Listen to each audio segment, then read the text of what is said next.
નમસ્કાર દર્શક મિત્રો, @ગુજરાતમાં આપનું સ્વાગત છે। સ્થાનિક સ્વરાજ્યની ચૂંટણીની તારીખ જાહેર થયા બાદ ગુજરાતમાં ભાજપ, કોંગ્રેસ અને આમ આદમી પાર્ટીએ પોતાના કાર્યકરોને સક્રિય કરી દીધા છે અને યોગ્ય ઉમેદવારોની શોધખોળ પણ શરૂ કરી નાખી છે।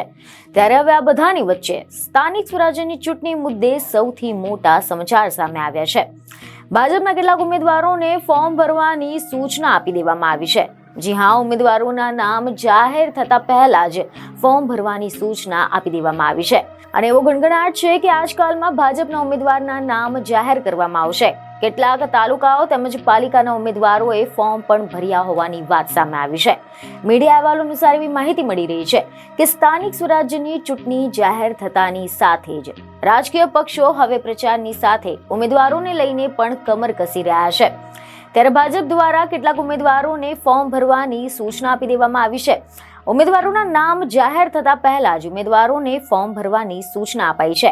એવું કહેવાઈ રહ્યું છે કે કદાચ આજકાલમાં સંભવિત રીતે ઉમેદવારોના નામ જાહેર કરવામાં આવશે।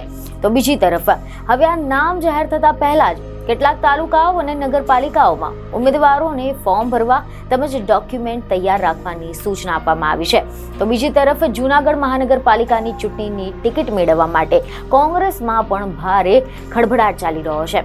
કારણ કે સમાચાર એવા મળી રહ્યા છે કે ગઈકાલે જ્યારે કોંગ્રેસમાંથી ચૂંટણી લડવા માટે ઈચ્છુક દાવેદારોની સેન્સ પ્રક્રિયા હાથ ધરવામાં આવી હતી, ત્યારે આ દરમિયાન શહેર પ્રમુખ મનોજ જોશી અને કોંગ્રેસના કાર્યકર્તા કરસનભાઈ વચ્ચે નિરીક્ષકોની હાજરીમાં જોરદાર માથાકૂટ થઈ ગઈ હતી, જેમાં શહેર કોંગ્રેસ પ્રમુખ અને પૂર્વ ધારાસભ્યમાં ટિકિટની વહેંચણી કરવાનો આરોપ લાગવામાં આવ્યો હતો। બીજને ખબર સાથે ફરી મળીશું। ધન્યવાદ।